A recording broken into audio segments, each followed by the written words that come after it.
Хэнтэй аймгийнхаа цаг үеийн мэдээллийг Ундрахаан телевизээр өдөр бүрийн 19, 21, 23 цагуудаас хүлээн авч үзээрэй. Төвийн томоохон телевизүүд болох TV9, TV5, Молор, Нутаг 21 телевизийн орон нутгадх инфо Ундрахаан телевиз. Бид танд үнэн бодит, шуурхай, хүртээмжтэй, тэнцвэртэй бодит мэдээллийг сагалдалгүй газар дээрээс нь хүргэж байна. Бидэнтэй харилцагуудаас 7056 33 37. Мэдсэн үзэгчтэй Ундрахаан мэдээллийн хэлбэрийн Бямгаргийн дугаар эхөглөж байна. Та бүхэндээ мэдээг танилцуулъя. Монгол Улсын ардын жүжигчин Хөдөлмөрийн Баатар Сүхбаатарын одонд Оросын холбооны Бурайд улсын ардын жүжигчин Гордгоо зүүнний Малай дуурийн дуучин профессор Цэвжавын Пүрэв доржийн нэрэмжирт ардын болон хүүхдийн дуу дулаачдын 14 дахь удаагийн Дуулах 2019 уралдаан Чингис хотод амжилттай зохион байгуулагдлаа. Энэхүү уралдаанд 14 сумдын 55 сурагчид оролцсон байна. Хүүхэд багчуудыг урлагийн ертөнцид ойртуулах, ардын хөгжимтэй дуулах урлаг суралцах, дууны утга санааг ойртуулах, мэдрэх, өвгдөөс ард түмнийг дундаас уламжлагдсан ирсэн ардын дууны өв санг суралцуулах, хүүхдийн дууны урийн санг баяжуулах, марцагдсан дууг сэргээх, өвлүүлэн ирээдүйн авиаслаг дуушрыг тодруулах зорилгоор 2 жил тутам зохион байгуулагддаг тус тэмцээнд 14 сумдын 55 сурагчид хүрэлцэн ирж авьяас бэлгээ сорин өрсөлдсөн юм. Дуулах 2019 оны уралдааны онцлог бол Монгол Улсын Хөдөлмөрийн Баатар ардын жүжигчин, Оросын холбооны Бурайд улсын ардын жүжигчин профессор Цэвжавын Пүрэв дорж агсны нэрэмжт болж байгаагаар илүү онцлог байна. Яагаад гэвэл Хэнтэй аймгаас төрсэн маш олон гавьяатууд ардын жүжигчд бол байдаг. Гэхдээ энийгээ бид бас нэг талаараас үүрэг гэж бодож байгаа энэ хүмүүсийн алдаршуулгатай дараа үеийнхаа залуучуудыг хүүхдүүдийг бэлдэх зорилгоор бас энэ хүмүүсийнхаа түүх, дээрээс нь дэлхийн давцсан давжээс энэ мэдээллүүдийг өгөх нь одоо илүү тийм чухал байгаа. Тэр утгаараа бас энэ жилийн арга хэмжээгөө бол дуулах өвгөө болохоор нэрэмж зохион байгуулж байгаа. Тэгээд нийт бол манай энэ дуулах 2019 тэмцээнд бол нийт 14 сумын 55 хүүхдүүд бас оролцож байгаа. За намайг Чамын Эрдэнэ гэдэг. Тэгээ Хэнтэй аймгийн Баян Адрах сумаас оролцож байгаа. Энэ дуулах тэмцээнд болохоор 4 дахь удаага орж байгаа. Тэгээд хошоо мөнгөн медаль авчихсан. Энэ жилийн тухайд ямар дугаар оролцож байна? Тал дунсан жавар тэгээд хайгуулчин гэдэг дугаар оролцож. Энэ удаагийн уралдааны онцлог нь Хэнтэй аймгийн Дадал сумаас төрөн гарсан дууны их мастер Монгол Улсын ардын жүжигчин Хөдөлмөрийн Баатар Сүхбаатарын одонд Оросын холбооны улсын Бурайд ардын жүжигчин Гордгоо зүүнний Малай дуурийн дуучин профессор Цэвжавын Пүрэв доржийн Мендэсний 90 жилийн ог тохиолдолон дууны нэрэмжит болгон зохион байгуулагдаж байгаараа их хэрхэн онцлог юм а. Уралдааны шүүгчдэр Пүрэв дор сангийн удирд зөвлөлийн гишүүн соёл урлагийн их сургуулийн дуулах ур чадрын багш Ган Зэрэг, Монгол Улсын гавьяа жүжигчин дуучин Нансалмаа, гэр бүл хүүхэд залуучуудын хөгжлийн газрын ахлах мөрөгжилтөн Алтан Туянаар шүүн явууллаа.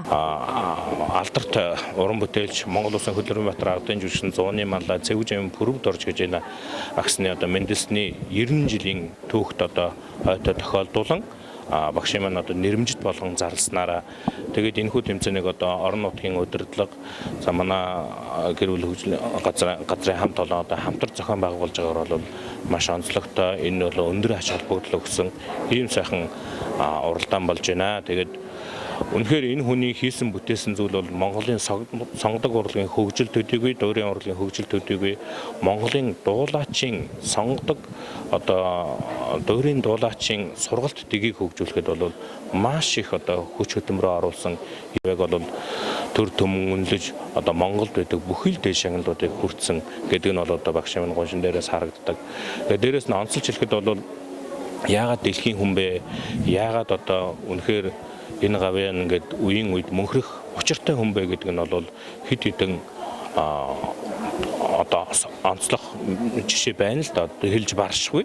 Дуулах уралдаан 6-аас 9 нас, 1-р байранд Дадал сумын сурагч Амарбат, 10-аас 16 нас Хэрлэн 4-р сургуулийн сурагч Халиуна, 14-өөс 17 насны төрөлд Жаргалтхан сумын сурагч Агар, Шилдэг дууны багшаар Жаргалтхан сумын дууны багш Алтангэрл, Пүрэв дор сангийн нэрэмжит шагналаар Дадал сумын дууны багш Уянга, Пүрэв дор сангийн нэрэмжит шагналаар Батнар сумын сурагч Гантуя, мартагдсан дууг сэргээн дуулсан хүүхдээр Бэндэр сумын сурагч Энх Амар нар тус шагналт байр хүртжээ.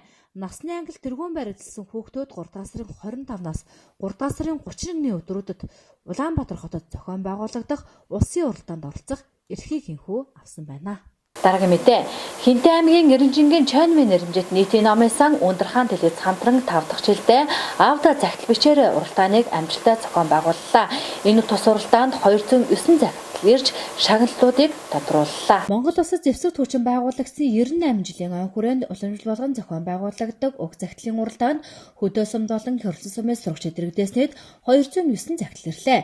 Захидлын бичлэгийн ур чадвар найруулга зөв үг сонголтууд гээд урд жилүүдээс агсан байсан юм а. Аавда хэлэгчийн сэтгэлийн үгсүүд, аавыгаас авсан үрийн сэтгэл, хол байгаа аавдаан үгэн дайсан үгсүүд, гэр бүлийн салтаас үүдсэн гуниг, аавыгаа мэдгүй одоо хүртэл амьдарч байгаа охины захидлагад онцлог сонин цодон захидууд олноор ирсэн харагдлаа. Маш олон захидууд дотор бид одоо уншихад бол маш их зарим хэсэгт бол нэрнээс асруулсан, зарим агшаасан, зарим нэмээд хүргэсэн гэх олон сайхан захидлуудад шүүхэд бас хүндрэлтэй байсан. Тэрэн дотор та бүхэн одоо ирээдүгөө хэрхэн төсөөлсөн, тэр ирээдүйдээ хэрхэн хүрсэн байх тухай аавыгаа уучлах, хайрлах утга учир гэдэг олон сайхан захидлууд байсан. Ингээд биднийг одоо бидний зохион байгуулсан ажлыг одоо дэмжиж оролцсон та бүхэн дахин баярлалаа. Дэмжиж ажилласан хөрөлсөн сумын эдийн хурлыг дараагаар маш их баярлалаа. Энэ дахиад хурцсан бүгдүүдэд баярлалаа. Тэгээд энэ захидлын уралдаан бол өмнө нь ээжтэй захидлын хичээл уралдаан 6 дахь жилдээ явж байгаа бол энэ уралдаан маань 5 дахь жилдээ зохион байгуулагдаж байгаа. Тэгээд нийт 209 захидал ирсэн байна. Энэ бол өмнөх жилүүдийнх бодвол харьцангуй нэг дахин өссөн байна. Өмнөх жилүүдэд цөөн тоогоо ирдэг байсан. За ингээд хүүхдийн маань бичлэгийн ур чадвар энэ жилийн үед маш одоо сайн болсон байна гэдгийг бас давхар дуулгая. Тэгээд аавда тэр сайхан нандин мөхтэй захидлуудыг бичсэн эрхэм сурагчдаа мөн баярлалаа. Хамтран зохион байгуулдаг номын сангийнхаа хамт олондоос баярлалаа. Тэгээд ивент хийж байгаа хөрөлсөн сумын иргэдийн төлөөлөгчдийн хурал болон гурван урдаар байгуулсан залуучуудын зөвлөлтөд бас баярлалаа. Тус захидлыг дунд ахлах насанд хүрчдийн ангиллаар зохион байгуулсан бөгөөд энэ удаагийн ивент итгэгчдэр хөрөлсөн сумын иргэдийн төлөөлөгчдийн хурал, хөрөлсөн сумын 3 дахь багийн залуучуудын зөвлөл ивент итгэн оролцсон юм а. За захидлын дунд насны ангиллын төрөлд 1-р байранд Батнар сумын 9-р ангиас сурагч Даваа сайхан, 2-р байранд Хэрлэн 4-р сургуулийн 9-р ангиас сурагч Мөнх Болор, 3-р байранд Хэрлэн 4-р сургуулийн 9-р ангиас сурагч Ган Эрдэнэ, тусгай байранд Хэрлэн 1-р сургуулийн 8-р ангиас сурагч Ундрмаа нар шалгарсан бол Тэгээд би энэ захидлыг сонсоод хамгийн анх удаага бичиж байгаа. Тэгээд аавда хайртай шүү л гэж хэллээ. Баярлаа. Тэгээд ирсэн хүмүүст нь баярлаа. Тэгээд хайртай шүү. Дахин одоо намын өдөрлөгт ирж байгаарэ. Бүр намд олон милээ татнаалаасай л гэж. Би аавгаа тэр болгонд баярлуулж чаддгүй. Тэгээд сэтгэлийн угаа аавда захидал болгон хэлгээхдээ маш их баяртай байна. Тэгээд энэ ташрамд хэлэхэд ертөнцийн энэ дэлхийн бүх сайхан аавуудаа цэргийн баярын минь төргий гэж хэлмээр байна. Окей. Би аавда байр эзлэн гэж бодож бичээгүй. Яагаад тэгэхээр аавда сэтгэлийн угаа бичих гэж байсан. Тэгээд харин ч тусгай байр авсан надад үнэхээр баяртай байна. Ахлах насны ангилал Тэмүүршин цогцлбор сургуулийн 11-ийн Б ангийн сурагч Оюун Туяа, ахлах насны 1-р байранд Тэмүүршин цогцлбор сургуулийн 11-ийн Б ангийн сурагч Оюун Тогоо, 2-р байранд Тэмүүршин цогцлбор сургуулийн 11-ийн Г ангийн сурагч Инх Төлгөөн, 3-р байранд Хэрлэн 1-р сургуулийн 10-ийн Б ангийн сурагч Гомарл, тусгай байранд Тэмүүршин цогцлбор сургуулийн 11-ийн Г ангийн сурагч Гүнжит Маа. Маш их баяртай байна. Тэгээд хайртай аавда анх удаа л ингэж сэтгэлийнхаа үгийг хэлж чинь. Тэгээд энэ уралдааны нөгөө өмнө сумд амьдардаг гэсэн болохоор мэдж байгаагүй анх удаа л оролцож чинь. Тэгээд сэтгэл өндөр байна байр эзлэндээ. Давуу тал нь гэх юм бол аавда өөрийнхөө үгийг хүргэж чадж байгаа нь хамгийн давуу талтай. Тэгээд өөрийнхөө бичих чадварыг бас ингэж дээшлүүлж байгаадаа сайн баяртай. Насан туршдын ангилалд 1-р байранд Хинч мэдэхгүй, 2-р байранд Хулан, 3-р байранд Анх Заяа, 4-р байранд Отхон нар тус шалгарчээ. Дараагийн мэдээнд анхаарлаа хандуулна. За жил бүрийн 3 сарын 15-ны өдөр хэрэглэгчдийн эрхийг хамгаалах олон улсын өдөр зохион байгуулагдав. Энэ өдрийг Монгол улс 2012 оноос тасралтгүй зохион байгуулсан байна. Хинтээ аймгийн хэмжээнд цахилгаан түгээх сүлжээ салбарын хамт олонны зүгээс хэрэглэгч таныг сонсъё. Асуултанд хариулъя. Нээлттэй хаалганы өдөрлөгийг Хөрөлсөн сумын 1, 2, 5 дахь багийн хэмжээнд зохион байгууллаа. За жил бүрийн 3 сарын 15-ны өдөр хэрэглэгчийн эрхийг хамгаалах өдөр тохиодог бөгөөд энэ өдрийг Монголоос 2012 оноос хойш тэмдэглэн өнгөрүүлжээ.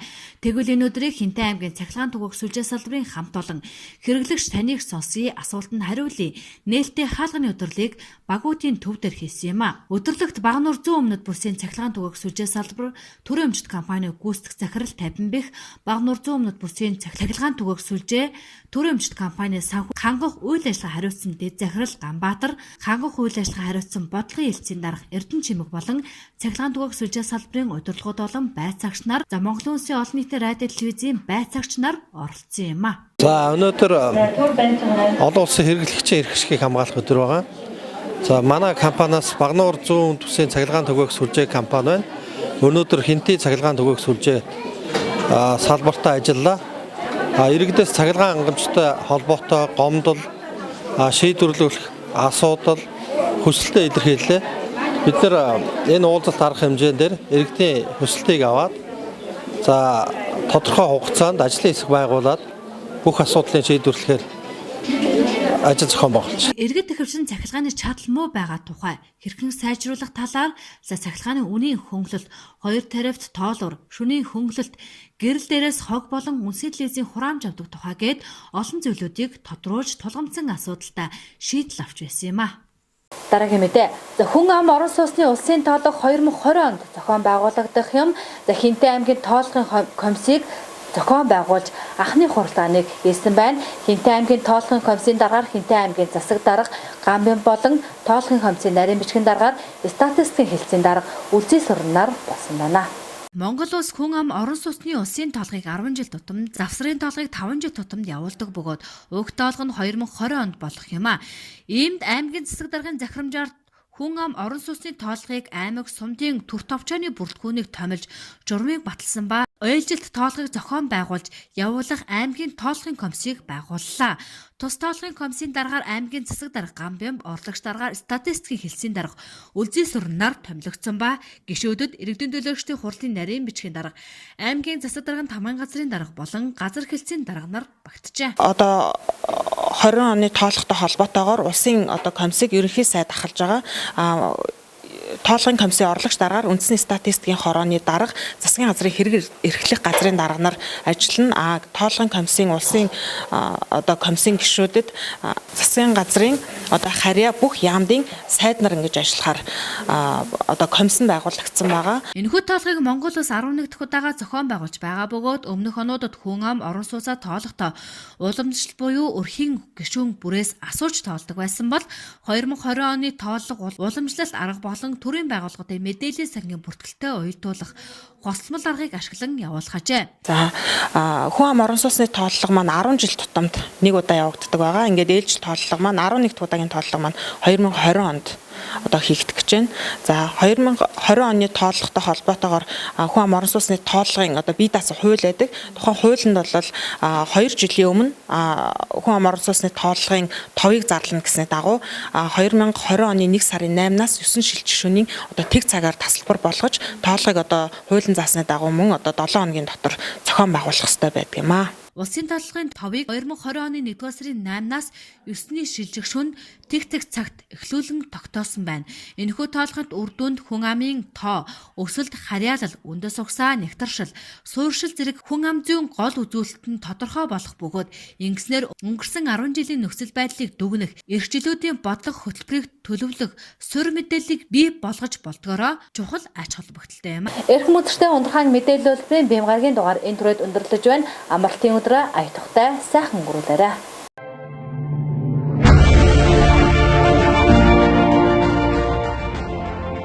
Хинтээ аймгийнхаа цаг үеийн мэдээллийг өндрөхөн телевизээр өдөр бүрийн 19, 21, 23 цагуудаас хүлээн авч үзээрэй. Төвийн томоохон телевизүүд болох TV9, TV5, Молор, Нутаг 21 телевизийн орон нутагдах инфо өндөр хаан телевиз. Бид танд үнэн бодит, шуурхай, хүртээмжтэй, тэнцвэртэй бодит мэдээллийг цагаалтгүй газар дээрээс нь хүргэж байна. Бидэнтэй харилцагуудаас 7056 33 37